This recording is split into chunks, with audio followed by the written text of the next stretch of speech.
All right. Well, good morning and welcome to the Employability Skill Series, where we explore the top skills employers are looking for. Each week, we will cover different topics and thoughts and insights from professionals in a variety of industries. I am your host, Megan Morrow, Associate Director of Career Services, Business Careers, and today I have Tom Curl, Director of Advancement at Florida Southern College, as my guest. And today we will be discussing the importance of having a strong sense of self in the workplace. Now, Tom is a former basketball player and coach. While attending Elmira College, he began playing ball before transferring to Plattsburgh College, where he eventually became a team captain and the starter for the Cardinals. Tom was named the head coach of the Plattsburgh State men's basketball program in 2003.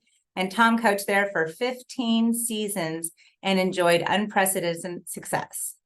Tom served as the athletic director at William Peace University before coming to Florida Southern College. So good morning, Tom. Thank you so much for joining us today. I'm hoping you can hear me, you can see me, and all that good stuff. Yes. How are you doing? Good, Tom. Thank you. How are you?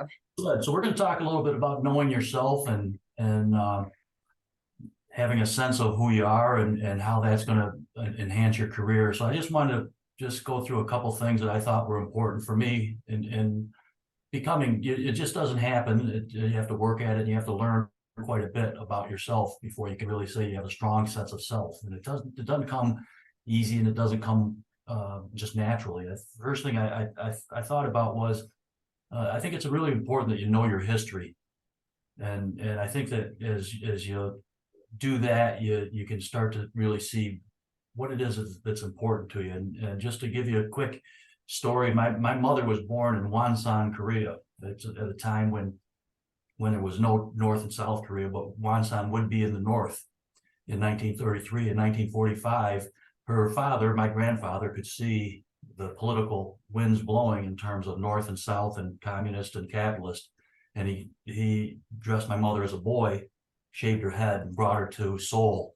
And from that point forward, from the age of 12, she was raised by her aunts and uncle. And then she met my father, who was a GI during the Korean War. And we went through World War II. Then my father came through the Korean War. They met. My father was born in Waterloo, New York, which is my where I was born also. So obviously my mother came to the United States with my father. When there'd be times when my kids would start complaining about things, and I say, listen, your grandmother went through 3 wars by the time she was 20 years old. Don't give me your nonsense about how tough you have it, And so I think there's always been somebody in your history that has had to make sacrifices, that has had things really probably a little tougher than you do now. And I think that you have to learn that history to understand that, to really appreciate where you've been, where you're coming from. And I think that helps. And it helps to set your values. One of the things, a story I like to tell is that on my father's side, Grandma Jones had a child with Down syndrome born in 1948. In 1948, what did you do with a child with Down syndrome? You put them into a state hospital. And my Grandma Jones said, no child of mine is going to be brought up in that atmosphere. So Marion was part of our family. And that took a lot of courage back then, believe it or not. When you see people with Down syndrome now, they're very much part of the happiest people. And we used to treat them like they were very ill, and put them in state hospitals where they would have no interaction with other people with health. And so that took a lot of courage back then. And it starts, again, you start thinking about your history of what your family has gone through, and you start to see strength in that, I think. And you start to see power in that. So the second thing I say, once you know your history, I think it starts to really shape your values. And I was a coach, as you said. We won a lot of championships and went to a lot of NCAA tournaments. And because of my history, I really started looking at it. I was the only coach in the country at any level, Division 1, 2, or 3 in the NCAA, of Korean descent. And so that meant something to me. And if I didn't know my history, that would have, that really was powerful for me to say that I can do things that maybe other people didn't think I could do, because just playing college basketball in the 1980s, 1970s and 80s, there weren't a lot of Asians involved in sports, period. Um, I remember my cousin went to Cornell. He was very bright, obviously. And when I was 16 years old, he said, he called my brother. He said, we got to do something about Tom. All that kid thinks about is basketball. He's never going to be able to make a living in basketball. That's all he thinks about. And so the other part of that is what is really important to you. I heard one person say, what do you try to make a living out of doing what you did best at, or what you liked doing most when you were 12 years old? Well, I was able to do that.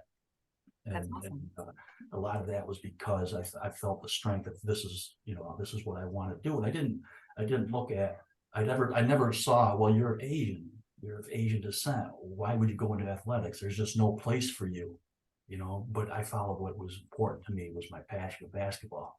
And there was a place for me. It wasn't as an NBA player, but it was in coaching. And so some of my values were shaped as that. And they're geared toward my profession, which is coaching. And so the first value that I have is family first and last. Family is very important to me, as you can tell from my history. The second thing that as a coach, I wanted to be an advocate for my players, but I wanted to hold them accountable also. So advocacy and accountability were extremely important values to me as a coach. I wanted that. Hopefully this doesn't sound as too much of a brag, but I was recently notified that I'm going to be inducted into the New York State Basketball Coaches Hall of Fame in March. Congratulations. That's awesome. Thank you very much. And one of my values has always been diverse relationships that endure. And I've just been getting calls from former players that I'm going to be there, coach. I'm going to make sure I'm there. Now, these are people that I coached, 35, 40 years ago, all the way up to kids that I coached 4 years ago when I stopped coaching. So that's really, diverse relationships that endure has always been a value. And it always, that one always comes back to you in positive ways. So the next thing is value was education. I just felt as though as a coach, I was an educator. I want to be a lifelong learner. One of the things that my players always used to hear me say was from Earl Weaver, when they had something, but they wanted to talk back or something. I said, listen, it's what you learn after you know it all that counts. So, but that Very important. the educator mentality is really important to me as a coach. And then finally, competitions, really important to me. I like to compete, and with my current position, they give me goals of fundraising and promoting the school of business. And I want to be the best at that. I want to really try to do that as best as I can. And I look at it from a competitive standpoint. Even this, I did a crossword puzzle this morning, and I started it at 10:40. Said I got to get this done before this meeting, and I challenged myself to do that. And Oh, wow. as a chance to relax me too. And I got it done, but there was a chance I was going to be on at 11:03 too, Megan. Oh, no. I think we can let it slide. So When I think of, I'm sorry, Tom. I just wanted to review family, accountability, and diverse relationships, education, and competition. Those are the values that I brought to my profession. Mm-hmm. No, and that definitely comes across in just the way you carry yourself, like that, kind of integrity and the things that you want to do, building those strong relationships. It's very, very important. Yeah.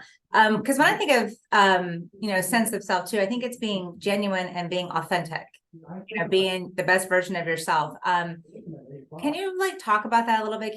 When somebody's maybe not being true to themselves, how you maybe have seen that in your coaching career, when someone is kind of almost doing themselves a disservice by not being their true self? I had first of all, the next thing I was going to say real much deals with that is being comfortable with how your values affect what your decisions are. Because when I was a younger coach, I was like, is this the way that everybody, when people look in, maybe sometimes they thought I was giving a kid a break that they didn't think should have gotten a break. And that would concern me, am I tough enough on my players? But, and so you worry about what people think about what your decisions are, but if they're based on your values of, I'll hold them accountable, don't worry, but I'm going to advocate for them first. That those types of things start to really ground who you are. You have to be comfortable with that. I had one player, his name was Josh Bruno, and he came in. He was the son of a preacher, and he was biracial, and he came down from Canada, and they started calling him Jay Smooth, because and he started to try to develop that persona a little bit. And I called him in. I said, Josh, is this really who you are? If this is really who you want to be, Jay Smooth, or you want to be Josh Bruno? And he needed to hear that. You know what I mean? And I said, it's great that you're really getting it along with people from different backgrounds a little bit, but you're letting it change what I think you represented when you walked in the door. And I think that you want to learn, but you want to hold true at the same time. And so I think that you really, it's really important that, again, I heard somebody say the other day, and it was, it's kind of a Korean value, is your reputation is not just yours, it's ours too. And that was in a Korean drama, a parent saying that to a child. Your reputation is not just yours, it's ours too. Yes. And so I think that you always have to go back to that family value and the decisions you make. What are you going to be most comfortable with? That your decisions you make are grounded in what you want to be, who you want to be, and what's important to you. And so we're all going to get away from that. I don't care who you are. There's going to be you're going to take some steps away from that and exploring who you are. And as you explore, some things will change, but there's going to be a certain core to you that has to hold true, and you can't get away from that in Yes.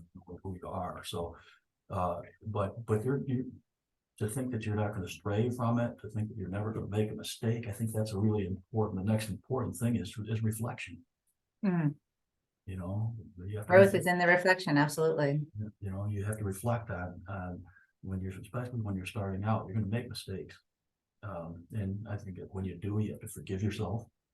You have to get grounded in your values again, and then you learn from it and you move ahead. You don't make the same mistake again later, Right. if it's going to make you uncomfortable. And then there's certain decisions you'll make that you're very, very, very comfortable with, and others around you aren't comfortable with. You've got to stay strong in that conviction in terms of, this is what's important to me. And I feel bad for families that reject when a child says my values are a little different, and they get rejected by that. That's really, really sad to me, because I think that part of you get older and you start to realize that your children, my children, I have adult children now, may have do some things differently. We have to accept that, be accepting. As we reflect on ourselves, we also have to accept what the decisions that others make too. So reflection and acceptance are, I think, a really important part of knowing who you are.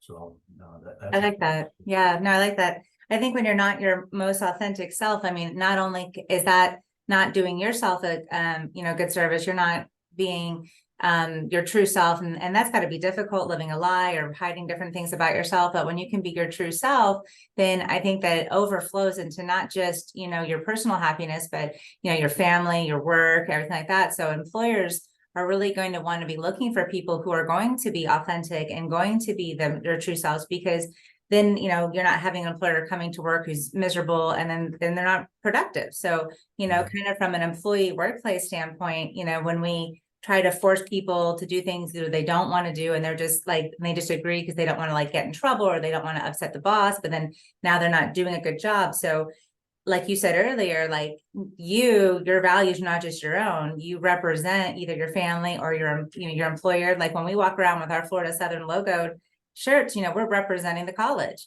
Whether we're on college campus, whether it's during college hours, whether it's on the weekend. If I go to the store with my polo, I'm representing Florida Southern. So, I mean, can you speak to how important that is for organizations and for the positivity of the workflow, for people to always know who they are and always be growing and reflecting? So when you're involved in athletics, that's extremely important that you're able to do that. Because you're every time you step on the court, you're representing the school, and so it's really important that I got a technical one of my first games as a coach at Plattsburgh State, a bad technical, I would say, and the athletic director called me in And I could be pretty intense, Megan. I could be hothead sometimes. You might even call it. And they were very concerned about that. And I said, okay, I'm not going to do anything that's going to embarrass my alma mater as a coach. I'm not going to. I'll make it out. There's a line that I will have to draw where I can really hold myself accountable as well as I advocate for my team as a coach. So, there's, like I said, you're going to make mistakes, and you have to check yourself and say, okay, this is really not just about you. It's your value and your sense of self. You want to be your best self so that you can lift the rest of your family, the rest of your organization, the rest of your team. And so I think that the best teams I ever had was when my best player was our hardest worker, and really set the standard for what we were as a team in the weight room, in practice, and in the hotels, in the travel. So, I just to give you an example of that, we went to a team dinner. An alum wanted to give us a team dinner, and this was in Pennsylvania. So Plattsburgh goes down.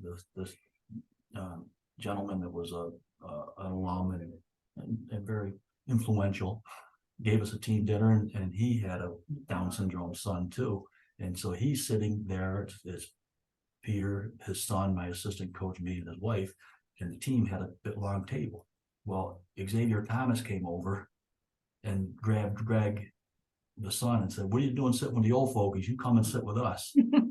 And so now we won that tournament. Greg had T-shirts on. Greg was part of the team.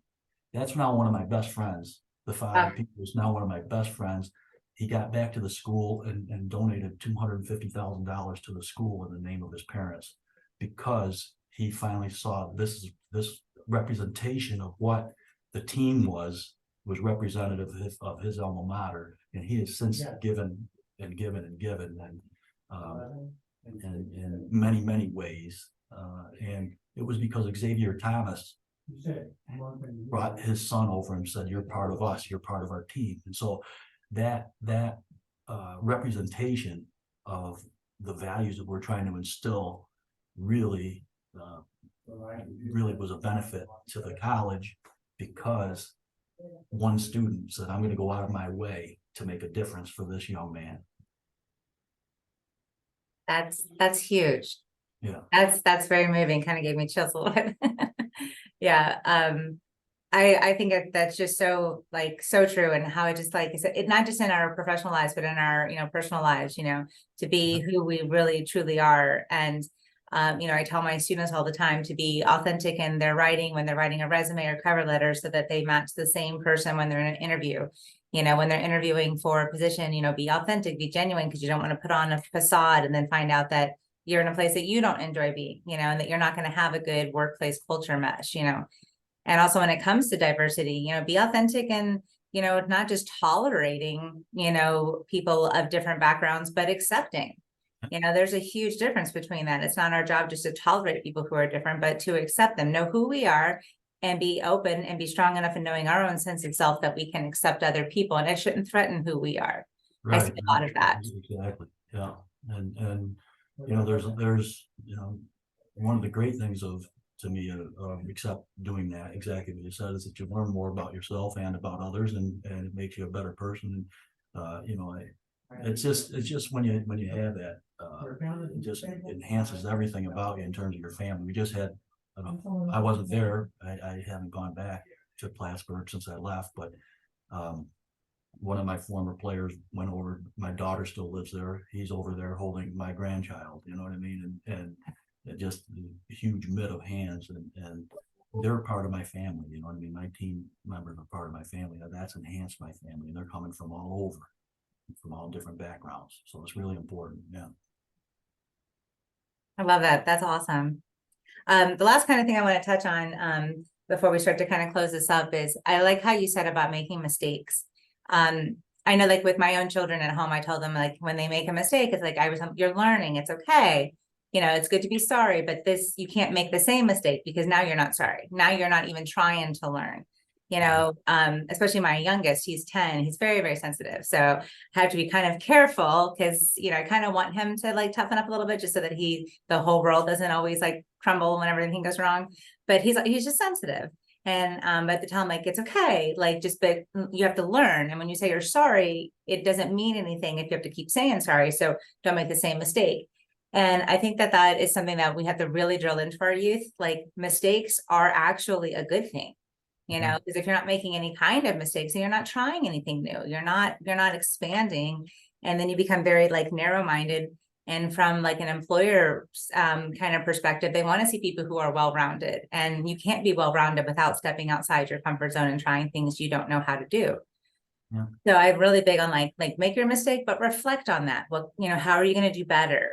I'm sure you do this with your players. I mean, like, how do you help them like kind of deal with that, you know, and then kind of grow in that space of that disappointment of a mistake? Well, in the position I'm in right now, I deal with some what anybody would deem very highly successful business people, and almost to a T, every one of them would talk about the failures they had prior to making the successes, you know, and how they learn from them. You know, you know, the last thing you know, I think is really important is that when you get to that point where the mistakes you're making and you know, you're trying to learn from them, that you hang with people who share your values and are a positive influence on the things that you want to try to accomplish. And sometimes the mistakes you make are going to be due to the people you hang with. Yeah. You got to start to really ferret out. Is this relationship the best possible thing for me? Whether it's an interpersonal relationship, whether it's a friendship, you want to be around people, I think, that support your values, that support the things you're trying to accomplish, that want you to have success, that root for your success, and will put you in a position where sometimes you make sacrifices for those people, and sometimes they make sacrifices for you. But really, hang with people who share your values, and you know, the old thing, birds of a feather. Yes.